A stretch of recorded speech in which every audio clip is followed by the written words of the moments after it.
Where were you on November 22nd, 1963? On November 22nd, 1963, my family and I came to Dealey Plaza to see President Kennedy and his parade. We started at the corner of Houston and Elm Street, watched the motorcade come forward. As they turned to the right on Houston Street, my father and I followed the limousine. My father had a 35mm slide camera. He did not have power wind, so he was snapping and winding just as fast as he could. We followed approximately the speed of the limousine, so we were pretty much running. So as the limousine turned from Houston Street back onto Elm and came by the grassy knoll area, we were still following the limousine. Then we got to a point and stopped probably within 100 feet of the limousine as the shots rang out. And then we saw the whole thing unfold before our eyes.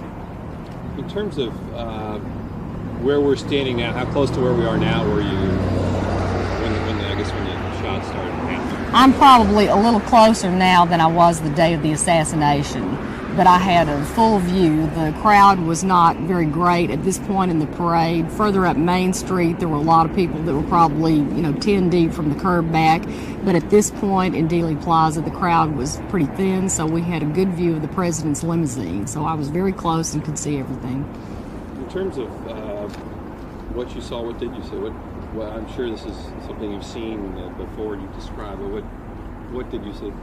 Well, first of all, at age 14, the day that the assassination occurred, I was very aware of what was going on around me, and I had my full attention trained in on the president and his limousine. I really didn't watch anything else. It was a big deal for a girl my age then to see the president, so I didn't really watch anyone else. And so as the motorcade proceeded, I never took my eyes away from the president, and he was waving and, in a great mood, glad to, be in Texas, probably trying to repair some political problems going on.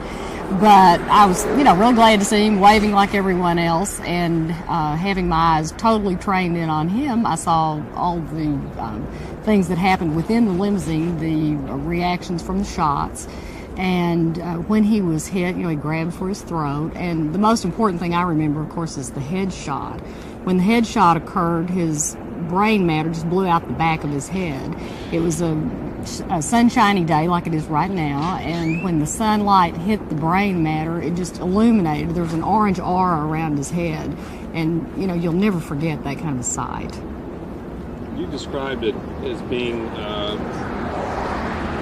what was it like to witness something like that? Probably that question is the thing that's asked most often of me, and my initial reaction and the thing I remember the most, it's like watching a film in slow motion, frame by frame.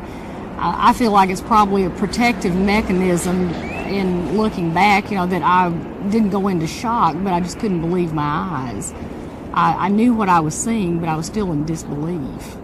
It was very unreal. It was like watching a movie, but you realize you're there. What was the mood like that day? What was the feeling down here before and after? Well, I think, in anticipation of the motorcade, people were glad to see him. The people who probably didn't like Kennedy at that time didn't bother to come see him. So the people who were here were glad to see him. The reason my family came, my father was in Texas politics in 1947 and 49. He served in the Texas legislature in the House of Representatives, and Lyndon Johnson, John Connally, Sam Rayburn, Ralph Yarber, these were all personal friends of my father's, and he had Democratic ties. He had been to fundraisers for President Kennedy and had met him. So my father was bringing my sister and myself and my mother to see his friends. And so that's why we were here. We were here to see my dad's friends. So it was a little more important to us than just the average bystander. And so it was really a great shock to my father to see this kind of thing going on with people that he knew. In terms of your reactions, what was your reaction that day? Well, I think, I was glad to see the motorcade, first of all. It was exciting to see a president. That was a big deal for a girl of 14. But when the shots occurred, with the first shot, I really thought firecrackers, just, in celebration. But as soon as the, second and third and maybe subsequent shots, I have no idea how many. I know there were at least 3, maybe more. When that occurred, I was just in... well, shock is not the right word. I was in total disbelief and, very frightened, actually. Because the crowd around us, many people fell to the ground. They were afraid they would be hit. But I was frozen. I didn't hit the ground, and I never took my eyes away from the president. In terms of people reacting to you, what kind of reaction do you get when you tell people that you witnessed this? How do they? How would you categorize kind of the reactions you got? I'm sure there's a range of them. Well, I think most people I talked to are amazed that I was here because there was such a small crowd that day. There were very few people who actually saw the assassination. There were people around the corner that didn't see it. They had already taken their eyes away from him because they were facing Houston Street. And so really just a handful of people actually saw what happened compared to the number of people that attended the whole parade. And, there were just a few people watching, and we were all in, shock, disarray. People were falling to the ground. There are many people who feel like shots came from the area where the railroad yards are, and people ran across the street that day to see what happened. In terms of today, if someone doesn't know you and they find out that you were there, what kind of reaction do you? Well, I think they probably react to me as somewhat of a celebrity.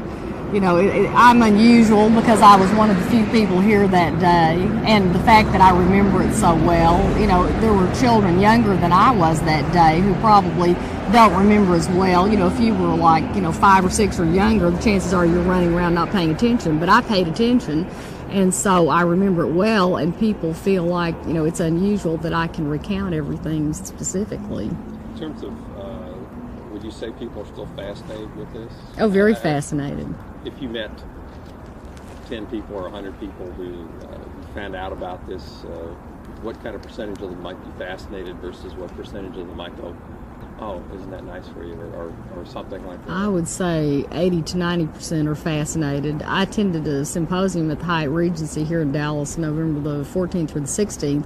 People from all over the country, paid money to come and talk about it for 3 days. These are individuals, school teachers, people from all walks of life. They are strictly interested in the assassination.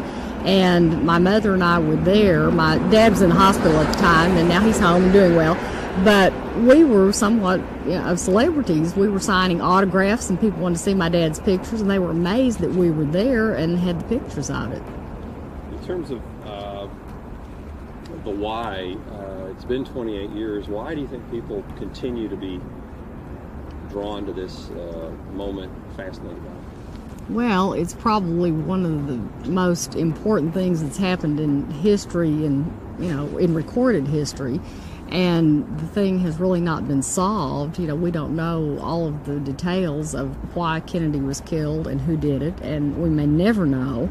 And I think a lot of people are upset that the Warren Commission tried to sweep it under the rug, and in short order, they did it very quickly and handed us a bit of information, and most people are not satisfied with that. When you were here, before we were on camera, you talked about it, but in your opinion, where did the shots come from? What did they look like? Did you see Oswald or the school book depository? Okay, I never looked at the school book depository because I was totally entranced with the president. But I feel like some of the shots came from the depository, but it may have been just part of a plan to maybe take attention away from the person who fired the fatal shots. I feel like the shots came from more than one area, possibly the railroad area or the Triple Underpass area. But definitely from in front. I think there was at least one fatal shot that was fired from in front of the president's limousine. Let's say that again without that decent car. Pardon me. Where do you think the fatal shot came from, and why? I feel like the fatal shot came from in front of the president's limousine because I saw the president's head blow up, and all of the brain matter went out of the back of his head. The sunlight hit the brain matter, there's orange aura around his head, and it all flew out the back of his head. So it doesn't make sense to be hit from the back and have the brain matter fly out the back. And your dad was a hunter, so this was something you discussed with him? I mean, That's correct. My dad is a hunter. He was in World War II. He has some knowledge of firearms, the sounds that they make, and especially with hunting, what kind of an entrance wound you have and what happens when a bullet exits. And he has never felt like it all occurred from the school book depository. In terms of conspiracy, what would be your conclusion then? What do you think? Do you think there was a conspiracy or not? Oh, I think there must have been. I think, first of all, security. I think there must have been a conspiracy. I think there must have been a conspiracy. The school book depository was probably a perfect place to hide someone, among other places, and the security was not tight that day. The crowd was sparse, and it was just too easy to walk up to the president's limousine, as it were. And there are areas around here where a gunman could hide that day. And so I feel like, there was help, especially because, I saw the headshot. I feel like there was more than one gunman involved. And in the movie, how did it come about that you got to play, first of all, how did it come about? Oh, that's interesting. Okay, I was reading about the making of the JFK film in the Dallas Morning News, and I thought, boy, wouldn't it be interesting to be in the film, because I was really an eyewitness. And so as I read 2 or 3 articles about it, my interest became greater. I saw a telephone number in the paper one day, and I called that number and got the casting director on the telephone. And as soon as I identified myself as Linda Willis, he asked me to come be in the film before I had a chance to ask if I could be in the film. And so I was thrilled. I just said, tell me what time, what day, and where, and I'll be there. And what part did you play? Okay, I played my mother's part. I was Mrs. Willis in the film. And I'm the same age now that my mother was the day that Kennedy was killed, so that worked out nicely. And how is Oliver Stone working? Pardon me? How is Oliver Stone working? He is a very serious individual. He had a big budget and short time to do the film within, and it was, strictly business. He, hurried everybody through, but he's very thorough. We did the assassination scene hundreds of times, but he's, I think, an artist and wanted to recreate the assassination scene as closely as possible, and I think he did a fine job. In terms of interfacing with him, did you get to meet him and talk with him? I did. He direct you and give you well, he has a lot of people helping him, so he didn't direct me personally. But I did get to visit with him about my father's slides, and I have an autographed set by Oliver Stone of my father's slides, and so we talked at length about what I thought happened that day. He was very interested in the fact that I was an eyewitness and that I was in his film. And in terms of your mother, does her recollection of this event differ significantly in any way from yours? Not at all. We all stood very close that day, and we all feel like we saw and heard the same things. The consensus of opinion was the same. What was it like playing your mom? Oh, I don't think that was terribly important. It was just nice to be in the film because of the fact that I was an eyewitness, and I think it was special that I got to play her part. I really liked that. That was nice, but it was just more important to me to be here because they were, investigating the assassination itself. In terms of your life, how much of your life is still taken up or involved with assassination? People calling you and wanting to hear yet again what your story was and all that? Well, I get a lot of mail. I get a lot of inquiries as to how it felt that day, just like you're asking me now. People are still very interested. I've done several interviews, just as the interview I'm doing with you now, and it has just by accident become an important part of my life. I just happen to be in the right place at the right time, or the wrong place at the right time, whichever way you want to look at it, and so it has affected my life. And in terms of the movie, what impact do you think the movie's going to have on what I guess is really an ongoing debate? What do you see as the good points and the bad points of having a fictionalized account of this come out at this point? Well, I think, first of all, Oliver Stone's movie makes people stop and think that maybe the Warren Commission did not tell us all of the truth or any of the truth, and that we ought to question more and not take things at face value. I think it's an insult to the American intelligence to try to sweep the thing under the rug. That's what I think they've done. You know, they set out to give us a certain piece of information and accept it at, you know, face value, and I don't think that was the right, you know, way to do things. Also, the Stone movie brought a certain amount of business to Dallas, which was good. Hang on 1 second. Hope they can hear. Hope the man's not deaf when he's 20. Oh. I'm sorry. You're talking about the benefits and the drawbacks, if any, of the Stone. Okay, I think the Stone film added a certain amount of money to the Dallas economy, which we needed at this point in time. There were some people that thought it was inconvenient to have the streets blocked off during the filming of the movie, but anything that adds to the commerce of the area is good. And I think that making people, you know, stop and take notice of what's going on in our government is important. I think we should not accept things at face value. And Stone's movie makes us question, I think. There would be critics who might say that he's going to make a TV, you know, he's going to make a fictionalized account of this because he's got to make it dramatic. And yet people who are in there, you know, young enough not to remember this are going to look at this film and think, oh, that's exactly the way it happened. Do you think there's a danger that people will accept whatever he puts in his movie as, I think, face value truth? Not really, because the way I understand the making of the film, there may be 2 or 3 premises presented, and you can draw your own conclusion. Okay. Is there anything I'm not asking you because I'm not good enough to do so, don't have the right information that you think is important to say about your role in watching this or the movie? Or no, I think you're doing nicely. No, I enjoyed making the film because of the fact that I was here the day Kennedy was killed, and that was important to me. I think that the film is going to make people stop and think about what may have happened, and I just enjoyed doing it very much. I was glad to be a part of it. Do you think we're ever going to know? No, I don't think we're ever going to know.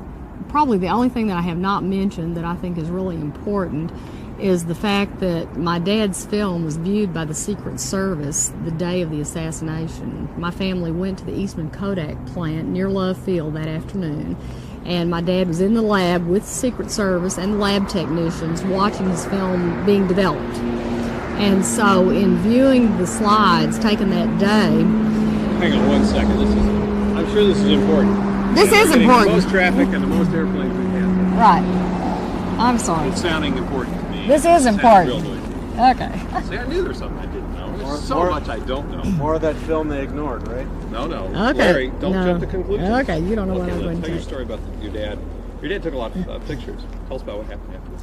Okay, the day of the assassination, my father volunteered to have his film turned over to the Secret Service. My family went to the Eastman Kodak plant near Love Field, and my dad was in the lab with the Secret Service and the lab technicians while the film was being developed. Okay, my dad saw the film, and behind the grassy knoll area, there were trains that day. Okay, my dad had the trains in his film. He turned his film over to the Secret Service, and the pictures were in Washington for maybe 2 to 3 weeks' time. When he received his original film back, the trains were not in 1 or 2 frames of the film. So I feel like something important showed in that film that the Secret Service did not want known. So they didn't give you all the film back, there were frames missing, or did they physically alter the I feel like the frame was physically altered. It was just whited out. Now, in an issue of Life magazine, another amateur photographer... sound. Okay. What? Say when. Go ahead. Okay. In one of the issues of Life magazine, another amateur photographer had a shot taken approximately... Too much sound, I'm sorry. Get you to speak in quick TV sound bites. That's why we do it after. Right. Make you speak in 13 seconds. Right. Yeah, Okay. In one issue of Life magazine, another amateur photographer had a picture published taken approximately within seconds of one of my dad's slides. The other photographer's picture shows the train. My dad's picture, taken at, I think, closer range, does not show the train because it's been altered. And that was, he saw it, and then it went to Washington, and it came back. And it was gone.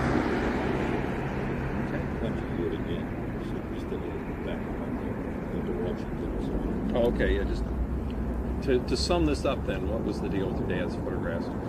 Okay, I feel like at least one frame of my dad's film has been altered while it was in Washington being viewed by the Secret Service or the FBI or both.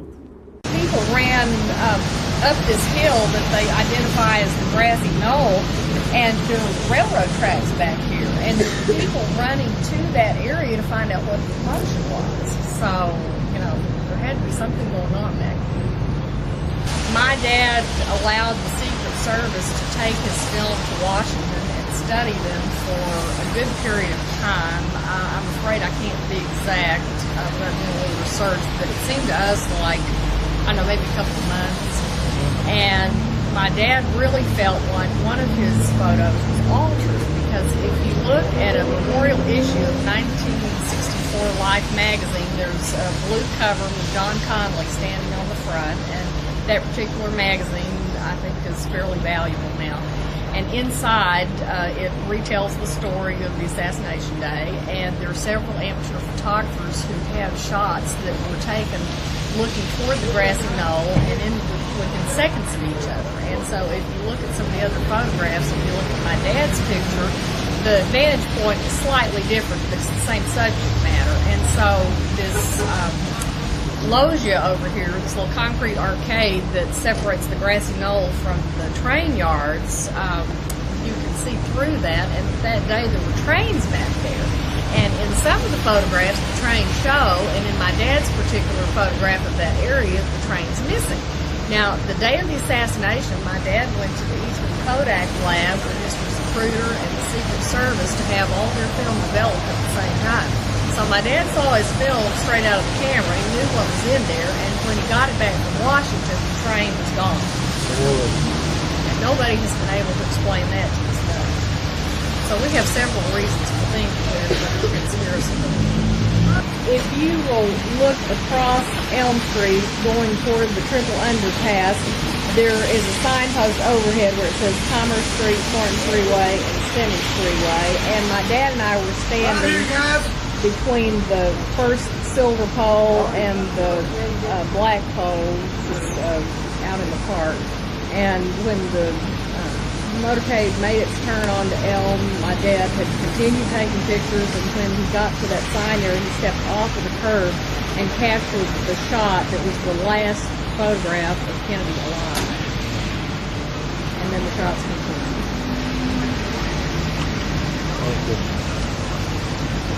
Like I said, there are several photographs that a lot of people have not seen, and these are more than you would see inside the museum. How do you feel about the museum? I think they're doing an excellent job, quite honestly. They try to be objective and just present what happened. And they concentrate on Kennedy's administration, and I think they've done it as tastefully as possible. Okay, this is the first photo my dad took as the motorcade proceeded toward the red courthouse that you see over here. This is the lead car in the motorcade, and the limousine will be right back here. Okay, here's the presidential limousine. Here is Kennedy.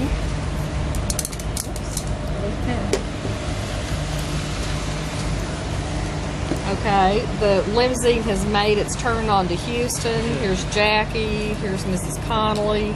The Governor Connolly is right here, and here's President Kennedy. And my mother's so cute. She's always said that she didn't realize how red his hair was, but it was so sunny that day. He had the most gorgeous hair. So you were actually up on the corner of Houston and Elm, and then hustled down here. Well, Houston and Maine, and came down Houston to this corner, which is Houston and Elm. Yeah. Okay, so they are proceeding across this little short block of Houston Street. Here's the presidential limousine. This is the Secret Service car that they call the Queen Mary.